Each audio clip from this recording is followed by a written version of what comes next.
अत दुर्गा सप्तशती पाठ 10वां अध्याय शुंभवध।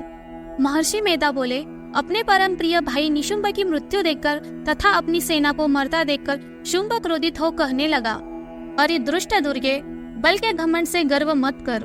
अरे अभिमानिनी, तू तो दूसरों के बल के सहारे लड़ रही है।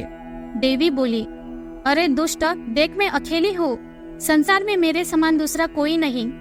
देख, ये तो सब मेरी विभूतियाँ है, ये सब मुझ में ही प्रवेश कर रही है। इतना कहते ही ब्रह्मानी आदि सभी शक्तियाँ उस देवी में समा गई, अकेली अंबिका देवी ही रह गई। तब देवी बोली, मैं अपनी शक्ति से अनेकों रूपों में यहाँ उपस्थित हुई थी, अब उन सभी को मैंने समेट लिया है। अब तो मैं अकेली ही हूँ, अब तो मैं अकेली ही युद्ध में खड़ी हूँ, तू भी यही ठहर जा। ऋषि बोले। तब सभी देवता तथा दैत्यों के देखते देखते देवी और शुंभ दोनों में युद्ध छिड़ गया। तीक्ष्ण बाणों की वर्षा एवं भयंकर अस्त्र शस्त्रों के साथ उन दोनों का युद्ध अत्यंत भयंकर प्रतीत होने लगा। अंबिका ने जितने दिव्य अस्त्र छोड़े, राक्षस राज ने उन्हीं अस्त्रों को तोड़ डाला। इसी प्रकार मातेश्वरी अंबिका भी खेल में दैत्य द्वारा छोड़े गए दिव्य अस्त्रों को फुकार के शब्द से ही तोड़ती गई। उसके पश्चात ही क्रोधित होकर बाणों द्वारा उसका धनुष काट डाला। धनुष टूट जाने पर असुर राज ने हाथ में शक्ति उठा ली। शक्ति अभी उसके हाथों में ही थी कि देवी ने चक्र द्वारा उसे काट डाला। तब दैत्यराज तलवार तथा ढाल लेकर देवी की ओर दौड़ा, किंतु देवी ने उसकी तलवार तथा सूर्य रथ के घोड़े एवं सारथी को मार दिया।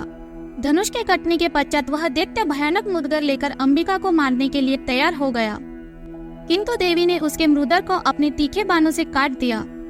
तब उस दैत्य ने अत्यंत क्रोधित होकर देवी के हृदय में बड़े जोर से मुक्का मार दिया। इस पर देवी ने भी उसकी छाती पर एक मुक्का मार दिया। देवी का मुक्का लगते ही वह दैत्यराज पृथ्वी पर गिर पड़ा, किंतु गिरकर भी वह तुरंत उठ खड़ा हुआ। तब वह राक्षस उछलकर देवी को उठाकर आकाश में लेकर उड़ गया। वहां भी दोनों में घमासान युद्ध होने लगा।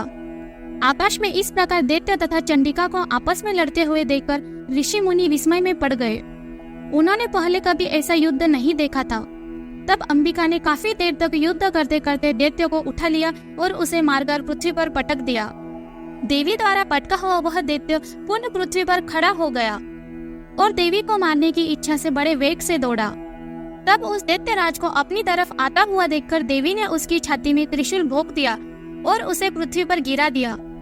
देवी के शूल से घायल होकर पृथ्वी पर पड़ते ही उसके प्राण निकल गए और उसके गिरते ही समुद्र, द्वीप एवं पर्वतों के साथ सारी पृथ्वी कांपने लगी।